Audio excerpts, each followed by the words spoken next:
शंकर भगवान के विवाह की प्रसिद्ध कथा तो माता पार्वती के साथ है, लेकिन एक ऐसी कथा भी है जो कम लोगों को पता है।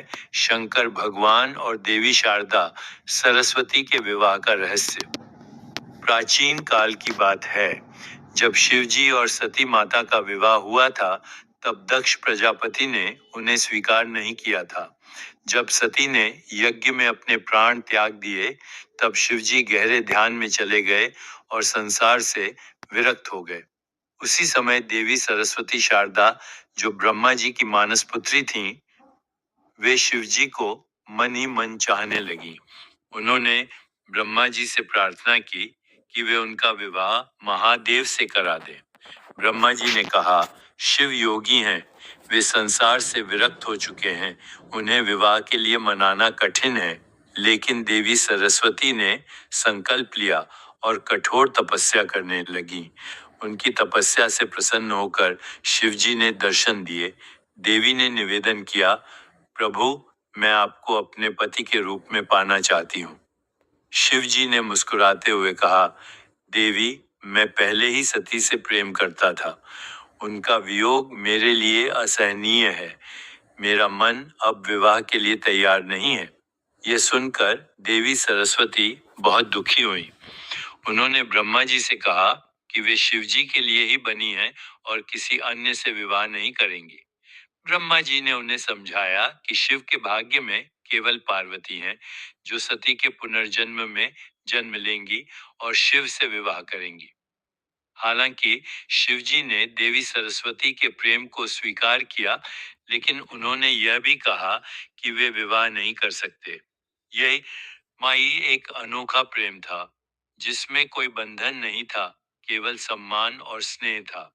इसीलिए देवी सरस्वती आज भी अविवाहित हैं और ज्ञान, संगीत और विद्या की अधिष्ठात्री बनी हुई हैं।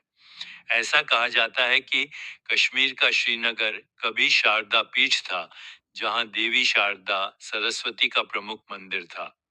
किंवदंती है कि जब शिवजी ने देवी सरस्वती का प्रस्ताव अस्वीकार किया, तो उन्होंने कश्मीर में निवास किया और वहीं से ज्ञान का प्रकाश फैलाया। इसीलिए यह क्षेत्र विद्या और ज्ञान का केंद्र बना। इस कथा से हमें यह सीख मिलती है कि प्रेम केवल विवाह तक सीमित नहीं होता, बल्कि यह श्रद्धा, भक्ति और सम्मान के रूप में भी जीवित रह सकता है। शिवजी और देवी सरस्वती का संबंध केवल विवाह का नहीं, बल्कि आदर्श ज्ञान और वैराग्य का भी प्रतीक है। जब शिवजी ने देवी सरस्वती शारदा के प्रेम को तो स्वीकार किया, लेकिन विवाह के लिए मना कर दिया, तब देवी ने अपने मन को संयमित किया और कश्मीर के शारदा पीठ में ध्यान मग्न हो गई। इस बीच शिवजी भी कैलाश पर्वत पर अपने ध्यान और तपस्या में लीन हो गए। कहा जाता है कि शिवजी से मिले प्रेम और अस्वीकार का अनुभव देवी सरस्वती के लिए एक नया मार्ग खोल गया। उन्होंने अपना जीवन पूर्ण रूप से ज्ञान, संगीत और वेदों के प्रचार प्रसार के लिए समर्पित कर दिया। एक दिन नारद मुनि देवी शारदा के पास आए और बोले, हे देवी, आपका तप और ज्ञान अद्वितीय है, परंतु क्या आप जानती हैं कि शिवजी ने आपके त्याग का क्या अर्थ निकाला? देवी सरस्वती ने शांत भाव से उत्तर दिया, महादेव योगी हैं, वे केवल सती पार्वती के लिए बने हैं। मेरा प्रेम एक आसक्ति नहीं, बल्कि आदर और श्रद्धा है। मैं उनके प्रति अपना समर्पण ज्ञान के रूप में अर्पित करूंगी। समय बीतता गया। एक दिन जब माता पार्वती ने पुनर्जन्म लिया और कठोर तपस्या कर शिवजी को पति रूप में प्राप्त किया, तब शिव पार्वती का विवाह संपन्न हुआ। इस विवाह के कुछ समय बाद शिवजी कश्मीर आए, जहां देवी शारदा शारदा पीठ में विद्या का प्रसार कर रही थीं। महादेव ने उन्हें प्रणाम किया और कहा, हे देवी, आपने मुझे प्रेम किया, परंतु यह प्रेम सांसारिक नहीं, बल्कि दिव्य और आत्मिक था। आपने जो ज्ञान की ज्योति जगाई, वह अनंत काल तक जलेगी। देवी शारदा ने उत्तर दिया, प्रभु, मैं केवल ज्ञान की संरक्षक हूँ। मेरा प्रेम वैराग्य और ज्ञान के लिए था, न कि सांसारिक बंधन के लिए। मेरे लिए आप आशीर्वाद ही पर्याप्त है।